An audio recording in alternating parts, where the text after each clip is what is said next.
நான் அடித்து சொல்கிறேங்க, இந்த மாதிரி ஒரு ரெசிபி நீங்கள் கண்டிப்பாக இதுக்கு முன்னாடி ட்ரை பண்ணி பார்த்துருக்க மாட்டீங்க. வாங்க இப்போ பார்க்கலாம்.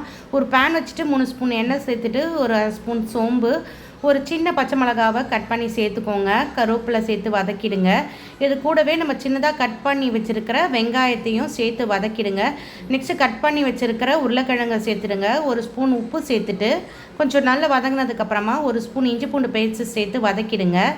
இந்த டைமில் நம்ம கட் பண்ணி வச்சுருக்க ஒரு தக்காளியை சேர்த்து 1/2 ஸ்பூன் மஞ்சப்பொடி, 1 ஸ்பூன் தனியா, 1/2 ஸ்பூன் குழம்புத்தூள், ஒரு 1/2 ஸ்பூன் சில்லி பவுடர் சேர்த்து நல்லா வதக்கி கொஞ்சமாக தண்ணி சேர்த்து மூடி 10 மினிட்ஸ் ஒரு சிம்மில் வச்சுருங்க.